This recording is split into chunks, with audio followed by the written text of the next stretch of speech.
का यूज़ करूँगी. Alright. Very good afternoon, everyone, to the judges and to everybody who is present over here. My name is Shivanjali, and I'm from Family Third Year. And my topic for today is breaking the bias, challenging societal stereotypes. So I believe the barriers, the societal barriers, it is not something which starts in the office. It starts at our very home. I will be reflecting some of the pop culture references because I believe that cinema is a reflection of society and vice versa.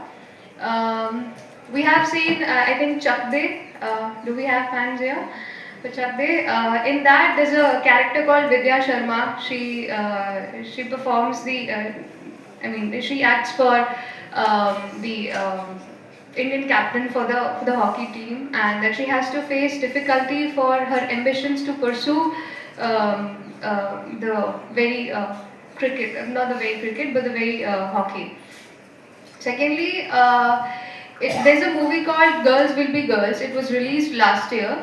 It was being directed by the very women, and is also being backed by women.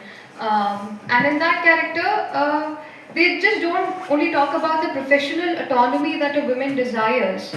They also talk about the moral autonomy and the personal autonomy that every girl or every woman wants and needs. The second movie that I'd like to, the third, in fact, movie that I'd like to reflect upon is All That We Imagine as Light. It was being directed by Payal Kapadia, another woman, and again was backed and was being performed by amazing actors, by female actors.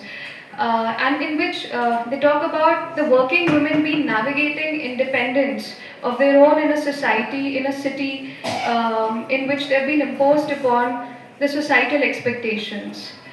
I believe beyond cinema and celluloid, there are so many real life examples from which we can take inspiration from. Starting from B.V. Nagaratna, 2027 is utmost exciting year for me, honestly, because it is expected that she would be the first, she is expected to become the first Chief Justice of India. This would happen for the first time. If at all, the superior convention will continue to do so. Another example that I would like to add upon over here is Jacinda Ardern. She was a former New Zealand Prime Minister. While she was campaigning for her party, that is Labour Party, she was being asked about this question, and that is something that the question that we as a women are being asked while we are appearing for any job interview. That is whether or not we are planning to have kids. And while she was being asked about this question, it is actually offensive because in New Zealand itself, it is a country where it is offense to ask women about their planning to have a child or a kid. And she being holding the utmost or fighting for that utmost position in the country itself, while she was being asked about this question, itself poses an audacity about the person who was asking that question. Anyway, the New Zealand's Prime Minister, she showed up in the United Nations General Assembly with a 3-month-old kid, and she delivered her speech. I still look back to that video quite often. It just makes me feel like, you go girl, आगे बढ़ो लड़की. So apart from that, I believe, oh yes, another example I have. There is this app we all know, Tinder. So the co-founders, one of the co-founders, she was being thrown out of the company.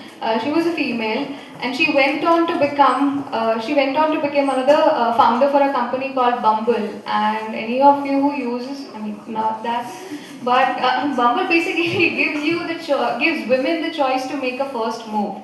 So that itself speaks about whenever a woman is being dethroned from the very position that she deserves to stay at, whenever she's been dethroned, she creates a space not just for herself, but for the very community that she belongs to.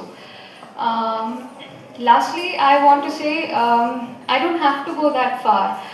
In our very institute, it is quite literally a privilege when I say this, and I say this with utmost sense of respect to the professors who are there.